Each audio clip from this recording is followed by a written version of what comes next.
Well, welcome to another Chatting with Ingram. I've got another fantastic guest talking about a book we have mentioned beforehand, but I'll let her introduce that book. But it's Karen Whelan. Karen, it's very good to see you.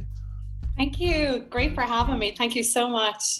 Now, you've just released a book with Angela Doyle Stuart, and it's coming out in print, or it has just come out in print. Can you tell the listeners a little bit about the book? Yeah, thanks, Phil. Thanks so much. Yeah, our book is now on paperback on Amazon. It was up there as a Kindle read. Myself and Angela, we are just wonderful friends. We just, as I would say, we are soul sisters. We get each other. We really get each other. We can go very deep and tell each other everything and just be our real selves with each other. So just this beautiful honoring of each other, really, we have. And you know, we met at a wellness retreat together a few years back, and instantly we just recognized each other and just beautiful conversation. And we had the same kind of like morals and values. So we came together and we ended up just noticing, you know what, together we want to do and be in service and really collaborate. Angela's background is in broadcast and TV and radio. I am a psychotherapist and an author, and Angela is an author. So we came together then. We have a little company under Your Nova Life. People would find it yournovalife.com. And we've done plenty of talks. So we came together and we said, you know what, Angela was on this incredible journey with herself. She was really looking into really trying to understand anxiety and social anxiety. And she went on this incredible journey to really delve into that. Now, being a psychotherapist, I absolutely didn't bombard her with any psychotherapeutic dialogue about it. You know, for me, it's like, no, she's my friend. I'm going to meet her in the heart conversation. So she went off an incredible journey to really get beyond social anxiety. And we both kind of came together and said, let's collaborate. Let's do a book. So the first part of the book is Angela's personal story and that journey of, you know, really being very honest. And, you know, she's beautiful like that. She really shares her personal self in this book and her story of social anxiety. Because here we have an extraordinary person who would stand up in front of thousands, you know, no problem. She hosted Phoenix talks all over Ireland, well able to stand up in front of thousands. She'd have no problem going on radio or on TV. But then when you put her in a pub, which was that unpredicted environment, she would then really feel anxiety in her body. So for Angela at the time, you know, she wasn't a drinker, you know, she would on a night out have a drink. But for her, the next day, she would feel worse for having that drink. So over time, she was like, okay, I don't want to keep doing this to myself. I don't want to keep on sabotaging my own self, having that drink, that then catapults me into more anxiety for days later and the guilt and not feeling good. I need to just really go in and meet that discomfort in my body. So she really offers a beautiful personal insight into social anxiety. And then I come in for the second half and I really help people to get behind the veil of really, it's kind of like bringing in, as I always say to people, you know, I love working with people. I like to empower people consciously. So it's like conscious empowerment. When we really can understand ourselves in a real way, and we understand why we do things the way we do, because, you know, there's a beautiful little story that I always listen to, and I love it. And it's about, you know, this golden Buddha. And this village was about to be under attack. So they covered this golden statue, this golden Buddha with mud and stone because they didn't want to take it. It was a very precious statue to the community. So the tribe came in and all they saw was the stone statue. So they didn't take it when they took over the village. And then years later, they left. And one day a young monk was meditating at the Buddha and he went to stand up and he broke off a bit of the stone and out shone the golden light of this golden Buddha. And he ran back to his elders going, the statue is golden, the statue is golden. And they took off the armor and off of this Buddha and revealed the golden light within. For me, that is exactly what I feel all of this is about. I feel we are born as that golden Buddha. We are that golden light. But because of life situations and life events that happen onto us, we armor up to protect our vulnerability so nothing can penetrate that. So we forget we are that golden, gorgeous Buddha light, that we are this gorgeous being of light. And instead we operate from the defense mechanisms. We become to use the metaphor, the stone statue. And in the defense mechanisms, they can become very unhealthy habitual ways of being. Even though they were set up to protect us, they can also create more distress in our lives. So, I said to Angela, look, you do your part of the book, brilliant, and then I'll be able to come in and really validate what you're saying, but I'll add the conscious empowerment dimension onto it, where I really help people understand what is my stone statue? What defense mechanism am I living from? What is it that I run to that if I just stopped it, I would be a lot happier? But yeah, I can't stop that very thing that is just driving me mad. Whether that's the one too many chocolate bars, whatever that is. I mean, I'm guilty of that. But, over time, I've learned to recognize, no, I run to that because in the moment of having that, it comforts me. But it doesn't really comfort me. It only soothes the distress in the moment. When really true liberation comes when we meet the discomfort within ourselves, because it's all inside of us. Everything is in here in the body. So when we really go in and connect in to ourselves, we begin, like the metaphor, we begin to break off the stone. We begin to break away the armor, and we begin to understand, why was the armor even there? Why was it, it was protecting me. I don't need it anymore. That is the best place to live from, which is known in therapy as that authentic self, which we struggle to really allow ourselves and permit ourselves to live from an authentic space. Yeah, and we talked about in it the how easy it is, especially if you're in a as Angela is in the public life, in a very forward position, as I was when I was in the military, where I've got a uniform, I've got a rank, you've got a mask that you can put on. And it's like an actor going on a stage, and you can do that, and you live, because it's your professional life and the way you live that. So you live that falsehood, and the real you behind it is something that's different, and often you don't even recognize the real you yourself until it starts to fall apart.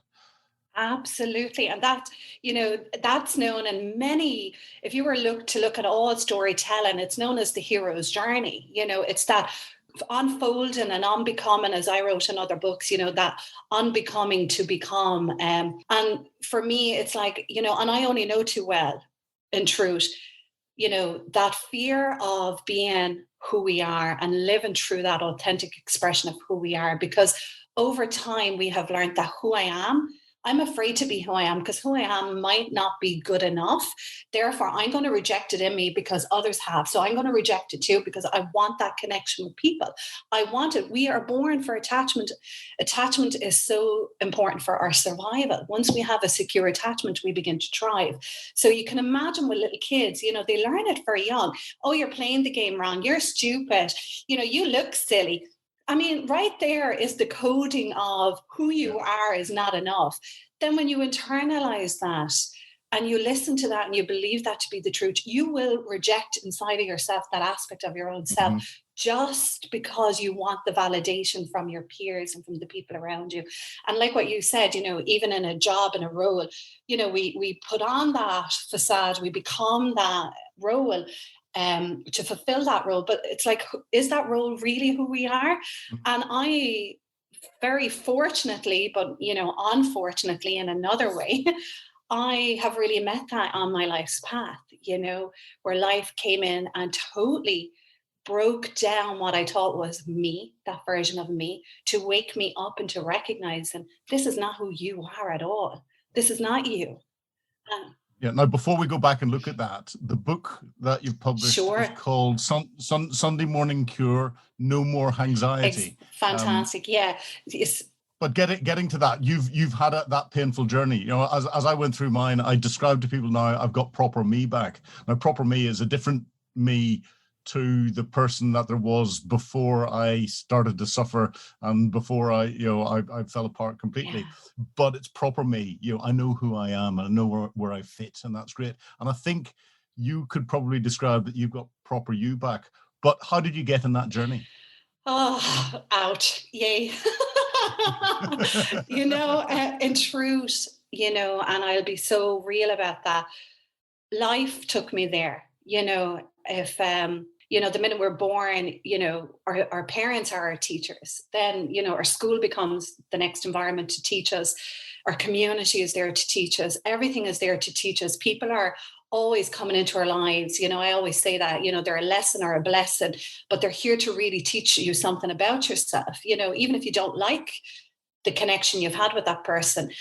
For me, life was an amazing teacher. And I can say amazing because today I'm in that place where I'm very much consciously empowered in knowing who I actually am. And I know me, and I absolutely honor that person that I am. And that resonates in everything I do. Like I'll wake up and I'm like, do I want to go for a run today? No, she actually just wants to have a walk. She wants to go to the beach. She wants meditation.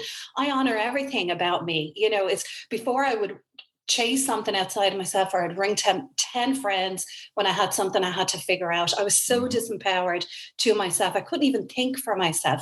I needed validation from everybody around me. So my journey began from the day I showed up as a child. That's going right back to the beginning. It really is. And I showed up into an environment where, the first thing I met was terror of being in a physical body, because my environment there was sexual abuse, and then there was physical violence. And that continued until I was 14 years of age. So for me, actually, even being in a physical body, it was terrifying. I was terrified. I just never knew when the next threat was going to happen, when the next, we'll call it that assault was going to happen onto me. Always afraid, very much terrified. And I learned the ability to overthink and overanalyze, because I needed to escape out of a body and I needed to run into my head. And that was my safety place.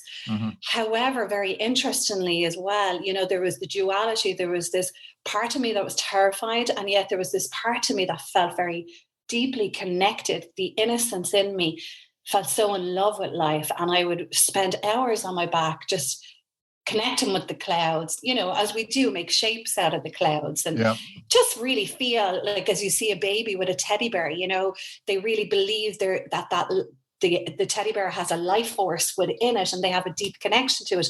I had that with everything around me. I would have it for trees. I would have it for animals. I would have it for the little insects. I would have it when I was making my daisy chains.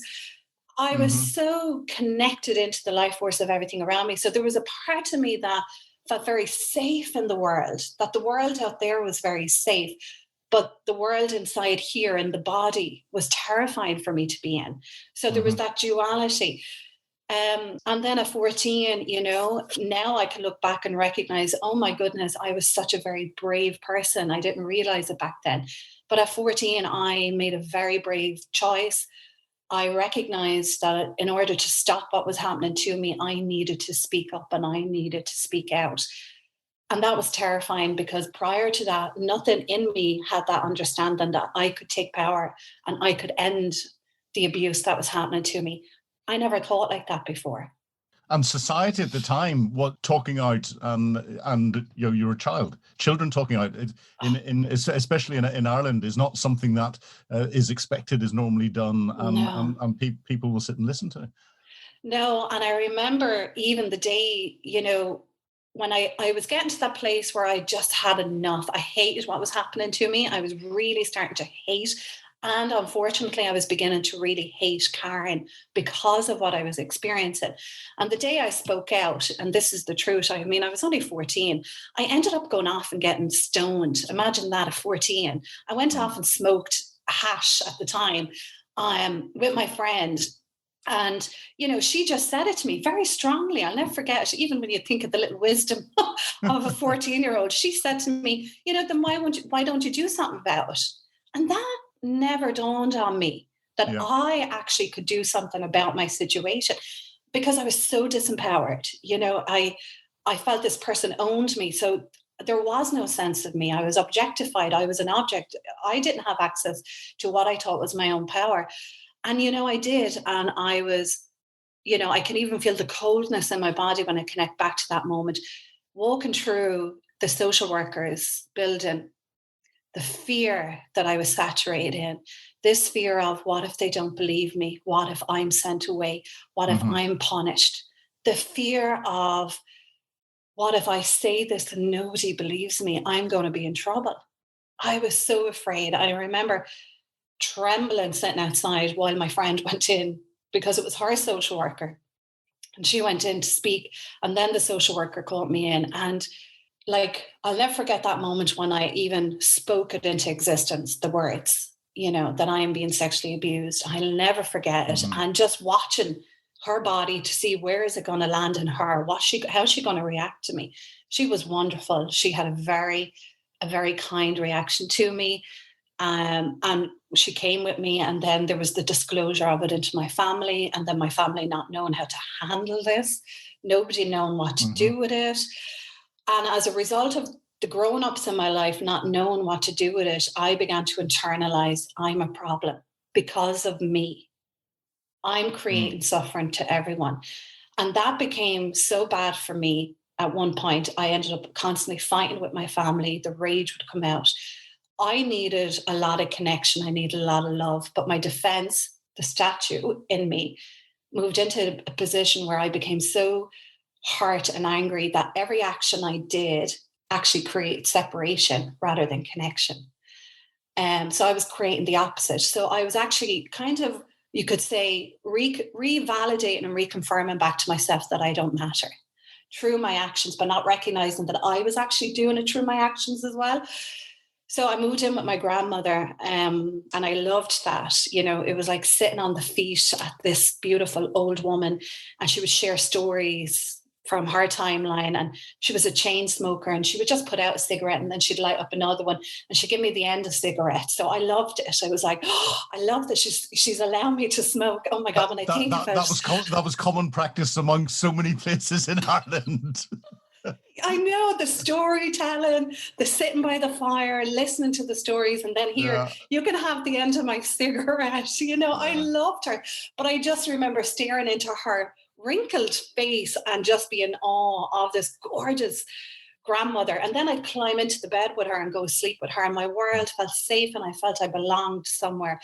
And then, unfortunately, after 5 months of living with her, she was diagnosed with lung cancer, and very quickly she was gone out of my life, very quickly, like literally within a month. Horrible. She deteriorated and she was gone. And I was looking around at 15 going, what next? Where do I go? You know, of course, my family wanted me to move home. I did not want to be at home with my family. I had so much hurt towards my family, and they couldn't work with that. Back then, you know, in Ireland, there was no Childcare Act. There was no, you know, support systems or family therapy. It was like the social worker showed up, this was outed, and that was it. And then I was kind of told by my peers, the elders in my life, you know, you need to be very quiet about this. This will bring a lot of shame into your family. Yeah. So in other words, what I heard was, you're a bad person and keep your mouth quiet. Now, luckily for me, there was always that part of me that just wouldn't shut up. I never shut up. There was a part of me that would defend against injustice. And to this day, Phil, I think that's the part of me. You'll only hurt me. And the only aspect of me that will get hurt today is when there's a great injustice happening in the interaction. Yeah. And I know that's the injustice. And that very essence of you had sort of shriveled into this little ball. But that was the strength, that was your foundation to build everything on and to take all the decisions that you had to do. And at 14 and 15 to be in that position, wow. You know, and, you know, before I even was able to continue on, you know, there was a moment where, you know, when I heard that from my elders, you know, I remember I locked myself into the bathroom and I stared at my reflection in the mirror, and I couldn't even identify with the reflection looking back at me. I didn't recognize her. I had totally, with great fury, I had hated who I was, and I hated her in the mirror. So there was no receptivity between me and me when I looked at her. And I remember staring at her and just swallowing pills and viciously looking into the eyes of my reflection and saying, I fucking hate you. I really hate you. You have destroyed my life. I hate you. And I really meant that. Like, I hated her so much. And I swallowed the tablets and I just climbed into the bed. And when I woke the next morning, I was actually angry I was still here. When I woke, I was like, what? I'm actually here? Later on that day, I collapsed and I was rushed to a hospital, and I was pumped out. And, you know, I was absolutely fine. So for me, that just took me down that path of, you know, self-sabotage, self-hate. I ended up on the streets. I ended up becoming very promiscuous. From the age of 15, I would have sex just to be with guys who were dealing in drugs, just so I could get drugs from them.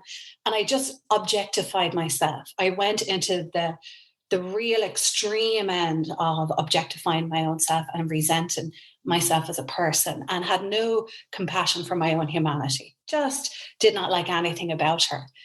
So, you know, and I remember one time on the streets and really being out in my head and being on my own because he was going off to sell drugs. And I was just sitting there with a sleeping bag. And I remember just looking at the grey, cold, wet ground and at the wall. And I said, and, you know, this was the truth. There was a part of me going, I can make this a lovely place for me. All I need to do is put a little plant there and put something here. And here I was creating a sense of home and belonging in the most coldest, harshest environments. I was finding the beauty in it. So I could feel safe, you know, and even now, you know, because over time I ended up working with homeless people, you know, I really got that part of them where they could make home out of nothing, out of boxes. And, you know, they knew how to find something within them to feel connected to their environment that they were shrunk into. So, you know, that was my path. I ended up just being homeless. And then at 16, I got a job in a hotel cleaning rooms. And I moved in with a girl who was 19, a single mother. And that's when chaos really met me. I just would come Friday, we would lock down the house. There'd be 20 other people in the house and we would just take drugs all weekend. And I mean, I was taking ecstasy, I was mixing it with acid, I was taking cocaine, I was drinking, I was smoking weed. That was the cocktail of my life at the weekend, where my whole weekend would be just lost, where I was completely just out of my head. During that state of being high, you know, for me, what would happen is it was like my psyche would take out everything that had happened to me, the trauma, and give me this 360-degree view, but also would give me the other person's perspective in there with me. So even though I was high, there was parts of me still going into the trauma, and the trauma was being unveiled to me even more. And I was getting insights and understanding about people in my life. So a part of me then started to yearn for my family and for connection. And I wanted the goodness again. I was starting to be done with the chaos. And one night I mixed acid with ecstasy, and I had a very bad trip, and I thought my hair was on fire, and I kept on banging my head off the wall until I bled. And I went into the mirror, and when I'd look in the mirror, the bad trip would stop. But when I looked in the mirror, I just had that calling. And I remember it in school, it would happen to me where I'd always look out beyond. Something would pull me to look out at the horizon. And I would stare out over the horizon. There was this sense of being called to something out there. And for me, I think it was home or love. It was like a knowing that something out there is waiting for you to come out home to it. Yeah. And I could really feel that always in my life. And in that moment, in that mirror, I cried, and I just said, take me home, I don't want this. And I remember the sun was coming up, and it just came through the window, and it broke against the back of the mirror, because the mirror was against the window, and it just fragmented onto the ground, and all these little rainbows just touched me. And in my little beautiful moment, you know, for me, that was a real serendipity moment where I believed that I was seeking was trying to tell me, come, this is it, come. And I did. I'm 17, and all of a sudden I'm on a plane heading to France to be an au pair. No French. You learn quickly. I tell you. And that's that little energy in me that would just keep on, you know, the hero, the warrior, that, you know, the part of me that would just, no matter how terrifying it was, I always found a way when there was no way. I'd find a way when there's no way. That was the little essence of me. And I ended up, my mother friend, her daughter was in France, and she was coming home, and my mother knew I wanted to be an au pair. So she was like, why don't you go there? I rang the family. It sounded amazing. I hopped on a plane. My family gave me 550 francs. I hadn't a clue what that was, had it in my pocket, arrived in France, no French. And there's about an hour and a half later, I'm in this massive airport in Geneva in Switzerland, and I'm terrified. I'm 17, I'm terrified. Yeah. And I'm like, where's this family? And next minute, this woman arrives and it was like, Bienvenue en France, Karen, je suis très content que tu es ici. I panic hit me, and I'm going, what have I fucking done? And I'm in my very Irish, bonjour, with my very thick accent, and the little girl that I'm going to be minding a gaff is hiding behind her mother, peeking out at me. And we get in the car and she continues to speak French because she spoke English on the phone. And I just break down crying. And she just looked at me and she said, you have no French. And I was like, no. She said, too late, you stay, you learn. And I was like, yes, I will learn. Now, I'm a person who left school at 15. Uh-huh. I dropped out at school. When I was in school, I was the girl getting high. I was sniffing Tipex in the bathroom. I was constantly high. Yeah. So here I am looking at this French woman and I'm like, I will learn. No, and I have no interest to ever be put into an academic environment ever again. So it turned out to be the most incredible journey. It was like I was given what I needed in my life. She turned out to be a famous healer. She's a cranial and osteopath. I crashed on the scooter and I broke my ribs and fingers. And this woman just put her hands on my head and worked on my body and healed my ribs and fingers by just touching my body. And I stood up and she looked at me and she said, you have so much trauma and anger in that body. She said, you need to learn about forgiveness. Mm-hmm. And I just was like, wow, I was paranoid. I was like, how is she doing this? I was intimidated by her energy. I was like, how can she see this about me? But I took it in. There was that part of me, that part in all of us that knows how to do the work and to do the healing for ourselves. That part of me drank in those words. So at Christmas, they would take their family out of France in the cold weather and go away somewhere for a month or two. At Christmas, I was flown to St. Lucia Island in the Caribbean. Here you have a girl who grew up in a housing estate with a lot of disadvantaged families, who came from a very broken environment, who was homeless. And all of a sudden, I am being saturated in the goodness of the Caribbean island. The hardships you have to endure. The hardships I had to endure to get that. And it was the most remarkable thing for me, because every morning I would put the youngest child, there was 2 girls, I was up here, and Alex, I'd put her in a pram and I would go off early in the morning and I found a little beach cove and I would sit there and now at the time I didn't know it was meditation and contemplation, but I would sit there and I would drop into my heart. The little girl would be asleep. And I would think about my family and I'd stare again out over the horizon and just stare into that for hours, looking for home, looking for a sense of me, looking to find me and understand me. And I did, after about a month of doing that, I wrote a letter. I wrote a letter to the person who'd brought all of this suffering into my life. And I told them that I absolutely forgave them, that I didn't want to hold on to this.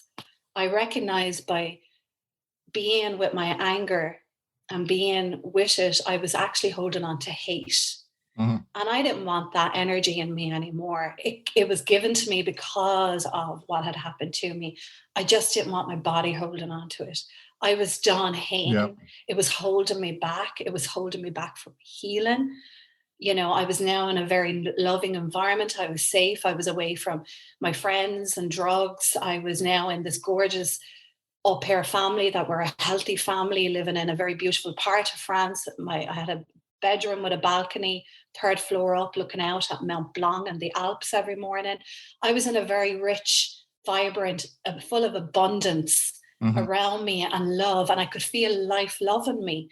That's something I never felt my, growing up. I never felt that life loved me, and here I am feeling very loved. So I had more access to the love within, and I just knew, you need to release this and you need to send it back. Return to sender. I'm sending it back to you. From you it came, to you it must go back. And I posted my letter, and I have to say, the joy my body felt was extraordinary. It was actually done. It was done in me. I knew that huge weight being lifted. Oh, and I never recognized how much I was holding. And you know, and that is the truth. And even in the work now as a therapist, we never really know how much we were holding on or how much it was weighing in on us and how heavy it's been for us until we disarmor it. We take it off of us. It's like the armor and on us. We take that armor and off. And it was a massive piece of work for me to let go of that. But I really meant it and I did let it go. And that was wonderful. And I returned back. We came back to France and I fell in love. I was only, after turning 18, he was 27. I fell in love. Oh my God, did I fall in love with this French, gorgeous man. And I became pregnant and I moved in with him. And I came home to Ireland to have my baby because they paid their taxes at the end of the year. So I came home. And very soon, about a month afterwards, it got very quiet between us and I didn't know what was going on. And 3 weeks before I was due my son, a letter arrived from his dad. And I opened the letter and it started off, bonjour, mon chéri, which is hello, darling. You know, I hope you are well, you and the baby, and I have some news to tell you. And then I proceeded to say, you know, I can't entertain you and the baby, not here or in Ireland. I'm really sorry. And I'm sitting there in this massive bump and I'm 19. And I never really wanted to come back to Ireland. We agreed to do it because for me, it was free to have a baby on the VHI. And all of a sudden, what I thought was my world just dissolved in front of me. And I'm sitting there going, how am I going to take care of a baby? You know, because I felt very safe when I was with his dad, you know, and now I'm looking at this bump. And this baby's due on very soon. And I have nothing. I have nothing. I have no cot. I have nothing. I have nothing for this baby. And I have a Moses basket that was given by a family, neighbor. And that's it. Because my life was going to be back in France. So I did. I gave birth to a gorgeous little boy called Aaron. And I remember in the hospital the day I gave birth to him, just in shock, actually, of the beauty of this being. And the minute I birthed him, you know, I remember just rubbing him and putting my finger against him and measuring how tiny he was against my hand. And he just gripped my finger, my index finger. And it awoke in me this unconditional love and this realization of, you can do this. He's yours. You can absolutely.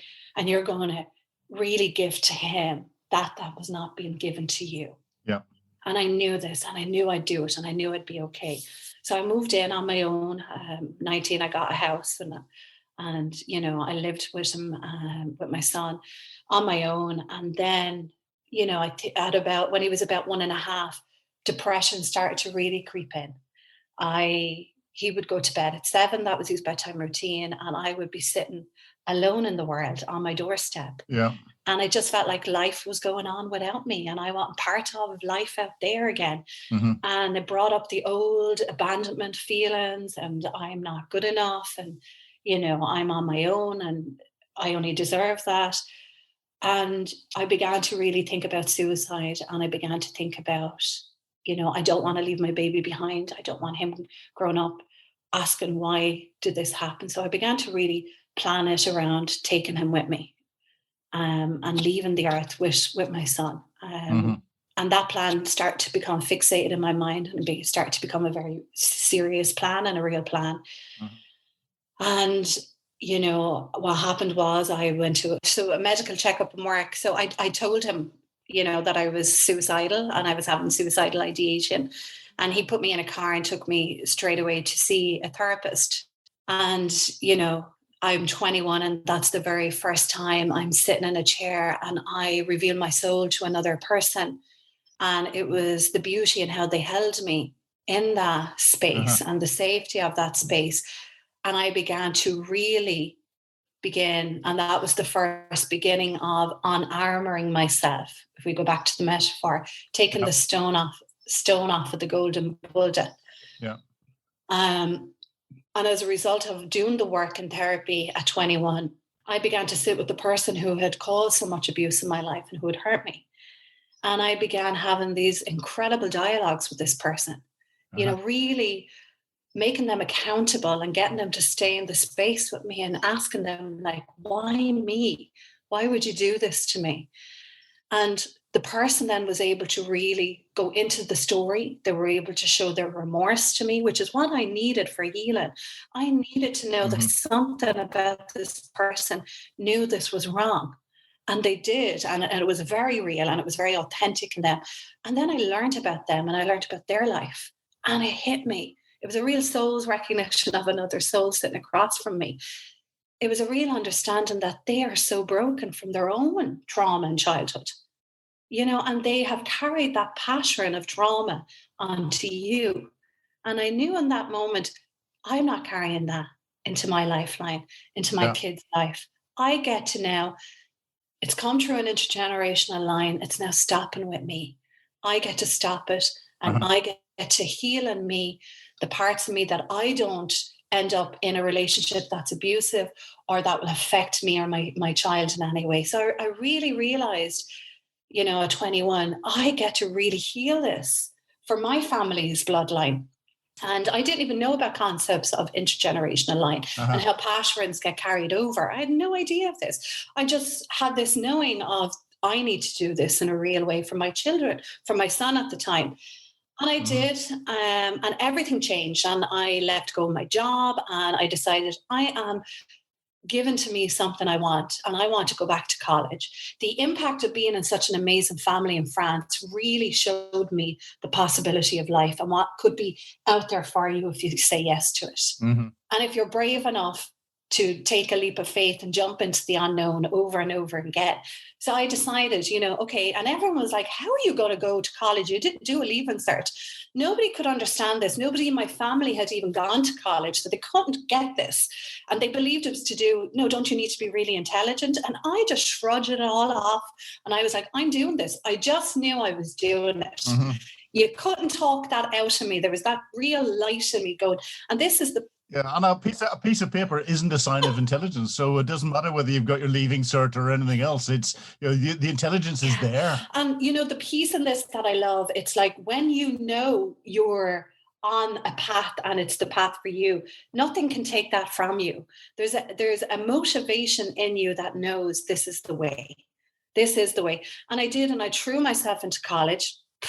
I couldn't even put an essay together. My lecturer called me outside and he said, I know from the dialogue in the room you're intelligent, but he said, what you're submitting and writing, Karen, you have no punctuation. You don't know where to put your full stop. And here's my son, he's 3, he's doing his little play school homework, and I am there with the basic grammar book, learning basic grammar all over again, because I don't know about paragraphs and full stops and commas and all of this. Now I'm in you get them in a salt shaker and you just shake them over the page after you put all the words on. I love it. If only that was the truth.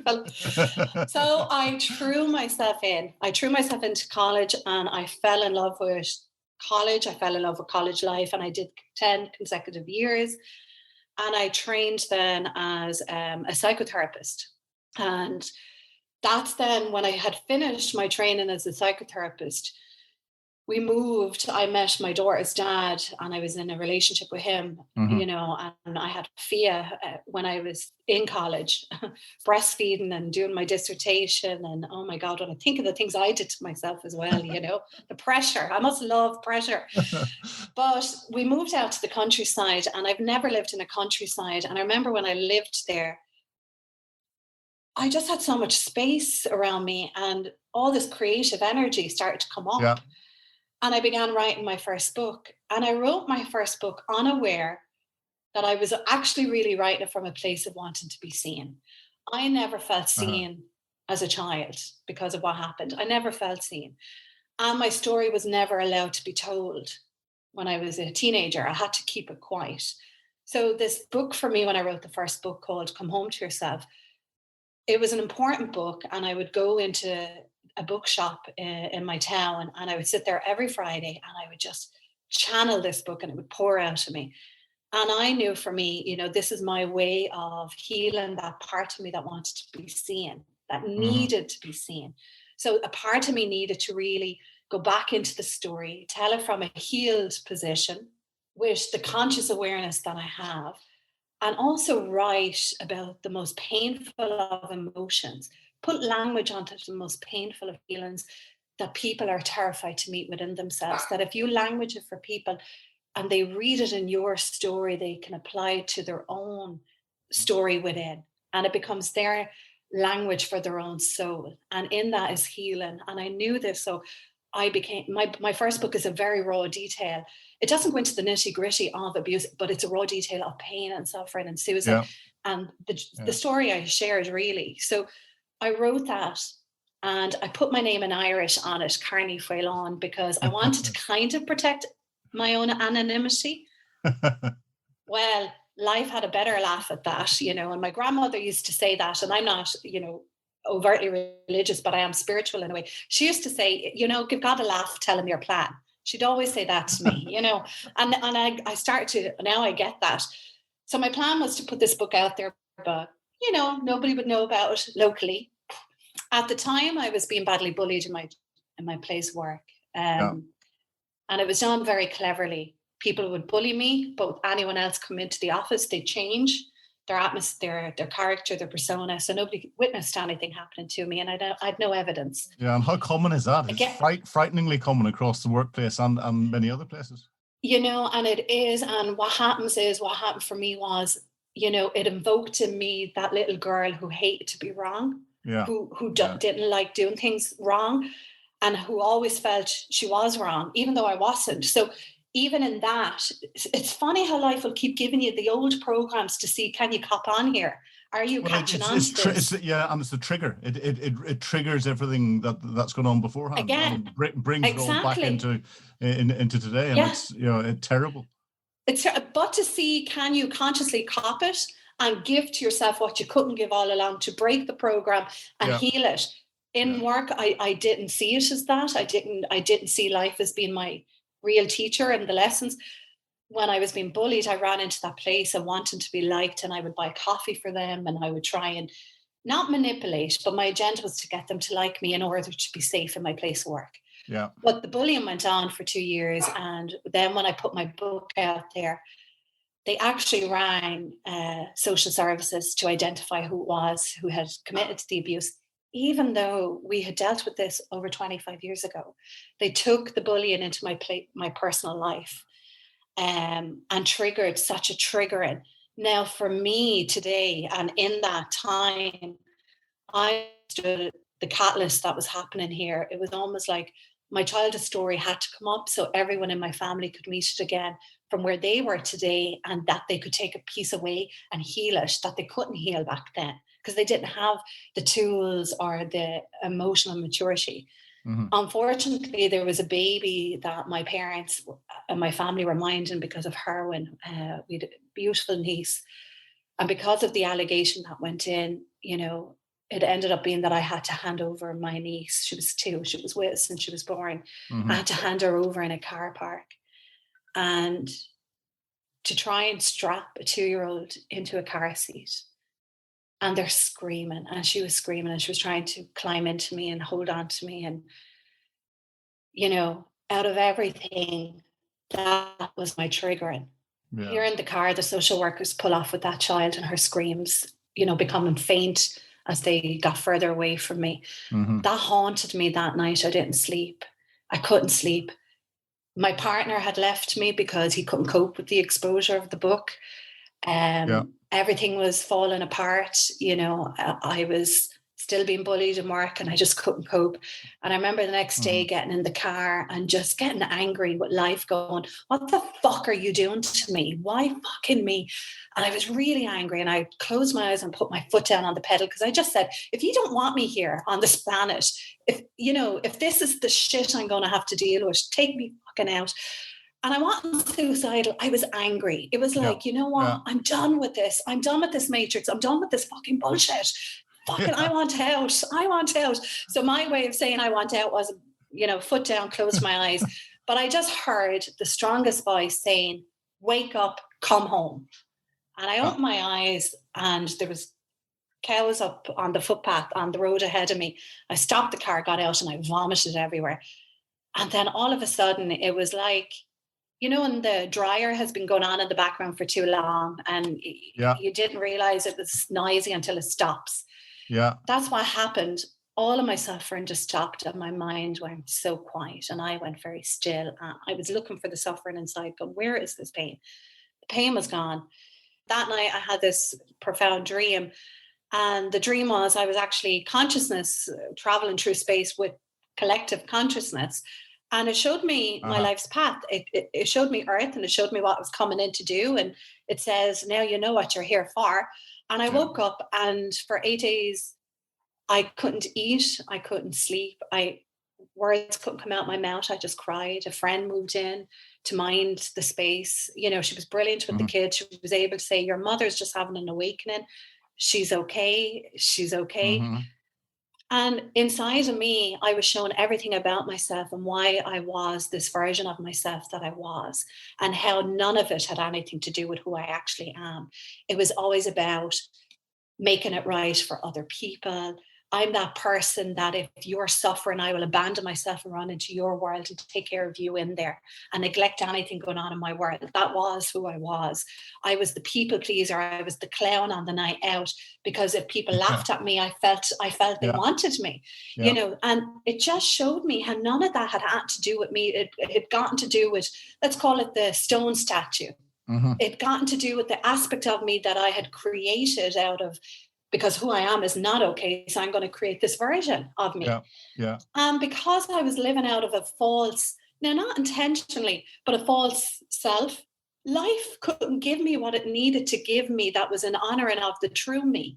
Because I wasn't being in contact with that trueness. You didn't know the true you. You didn't have that. No, of you. I hadn't a clue of who the true me was. That was, if anyone was to even ask me, who are you? I would get lost to that. I'd only write down all the labels. I'm a mother.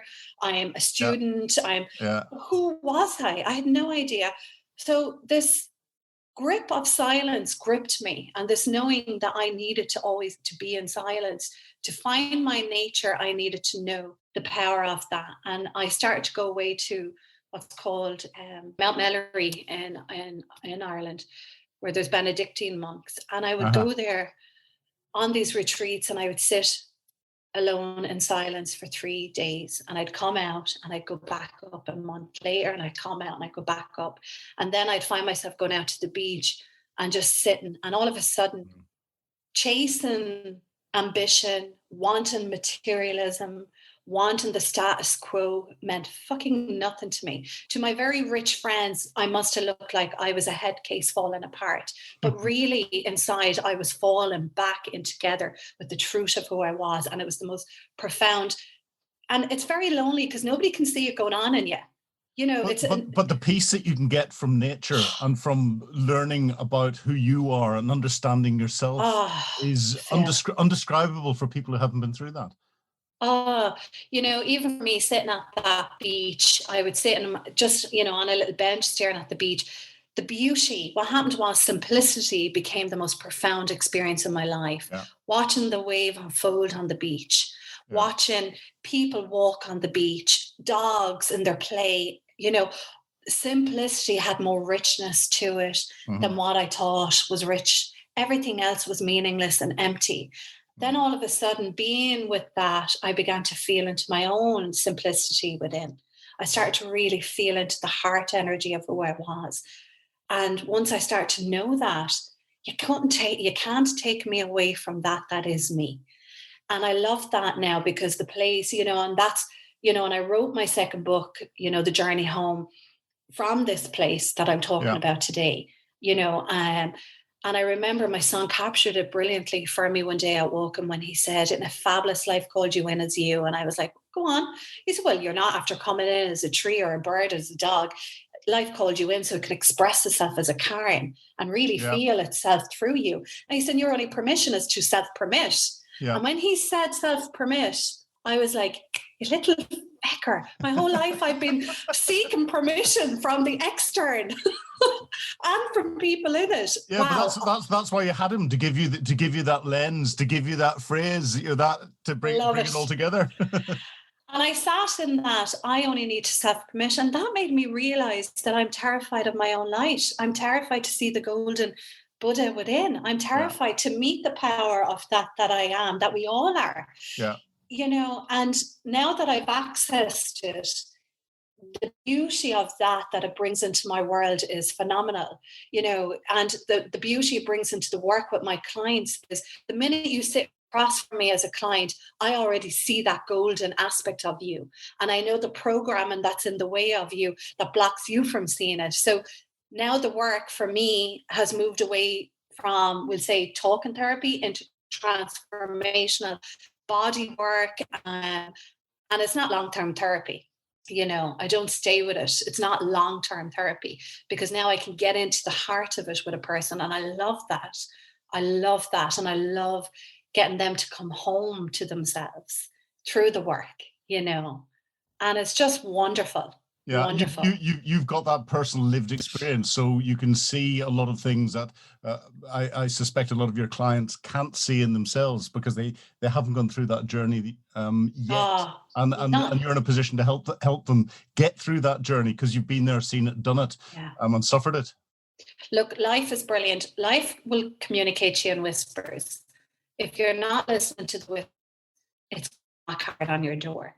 And knocked hard on my door because I was so defended against life, because I was terrified to be myself in this life. I was terrified. But what I've come to really understand what life is and life experiences, and I love it because, I've been fortunate to be around some wonderful teachers and spiritual teachers, and they've said life isn't here to hurt you, it's here to wake you up. And that's the truth. Yeah. Now I'm in a very conscious, empowered position within myself where when anything gets thrown at me, like even that time when my relationship broke down and I was homeless with 2 kids, it did not. I was just so able to hold space and be able to work with this and merge with this and trust that something else was having to come on my path for me. I have such a trust and a faith in faith. You can't rob that out of me. And, Angela will tell you that. She's witnessed that with me. People might say something to me and it just doesn't go in because I know her. You cannot take from what I know about myself. And that's why the two of you complement each other so well. We are so fantastic, and we remind each other we're a mirror for each other. And I always say that to her. She'd be like, "Thank you for the love." No, darling, I'm only mirroring back the love that you are. And we're just wonderful little partnership with each other that way. And we love what we do together. We just love the work that we do together. So that's my story-ish in a way. Absolutely fantastic. Well, I can't more highly recommend and suggest that people go and get the book Sunday Morning Cure, and I'll put a link below the podcast in this. But Karen, it's been a real pleasure talking to you, and wow, what a story! I could spend all day talking to you easily. I know, and I could spend all day talking as well. And but that's just genetic. Yeah, we're both from that part of the world where all you do is talk all the time.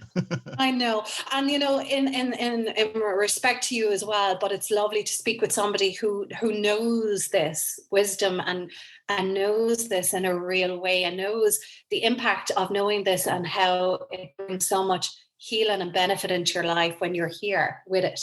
And and that's why I was going to say, what shocked me talking to you and talking to Angela is that we've all come at things from completely different angles and from completely different lifestyles and everything else. Mm-hmm. But the similarities that there are between everything is shocking. Yeah. Absolutely shocking. Yeah. And I suppose maybe just to end on that, because that is so profound and what you're saying is, and this is what I'd love, for your listeners to hear, the great illusion in life is that, we all hide away in fear of revealing our true selves, and we're all terrified to show our vulnerability. And as a result of that, we experience more disconnection and more separation. Yeah. Whereas when we really show the vulnerability of who we are, other people, and I do this with groups, when they share their story, it has such an amazing impact on everyone else, and they feel so much love and acceptance, and it permits other people to show and reveal who they are in the room. And then you have connection and love and understanding. And we are designed for that. You're born with love, you develop fear. You're not born with fear. Yes. You're born with love, and you grow, you develop fear because of your experience. But when we all take down the mask and we all look at each other, nobody can reject the true nature of anyone. You'll only end up loving the true nature of people. And I would love people to maybe hear that through this. You've all heard me unveiling myself in a real way, in a raw way, in my story. I know nobody's going to judge that story. They're going to respect it because that is the truth of me.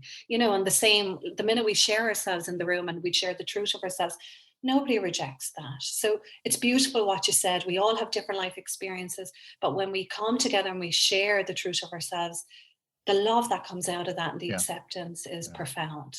And if people are suffering and are listening to this and all the rest of it, and you look at yourself in the mirror, ask yourself, how do I get to know who I am first and foremost? Because you need to know who you are, or have that as part of your journey of healing. And that's the basis that you have to build on. And to know that when we look in the mirror, you're going to look through eyes that are wounded. So you're not going to see your real self. You're going to look at yourself as through wounded eyes. It's always nice to kind of write down what it is that you think other people see when they look at you, people you love, or even ask somebody you love, a partner, what do you think of when you look at me? Because sometimes we forget to take in, I'm lovable. I might be looked at in a way that I'm admired and people appreciate me. If we have ourselves in that, under that microscope, and it's a negative narrative, and we only see ourselves through wound, through hurt, and we're rejecting ourselves, it's nice to kind of come up and breathe and go, I wonder how somebody else might see me, because you can be sure somebody else is going to hold the light of who you are in them, in a real way. And the sort of the final message I'd say is that no matter what you've been through, you can get proper you back.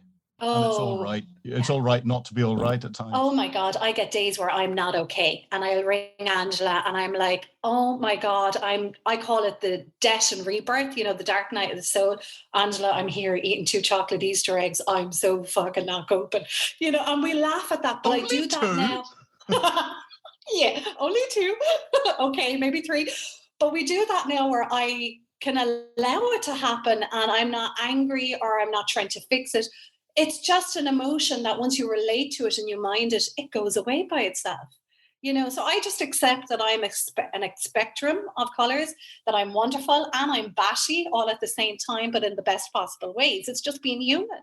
We all have it. It's, it's about being human. And human is, we're emotional and we're vulnerable and we're raw and we're real. It's not, let's get meditative and let's look amazing with our mala beads. No, bullshit. Sorry. Well, being human in the best possible way is a perfect place to stop. Karen, it's been a real pleasure talking to you this afternoon. Great. I loved it. Great to see you again. And thank you for having me.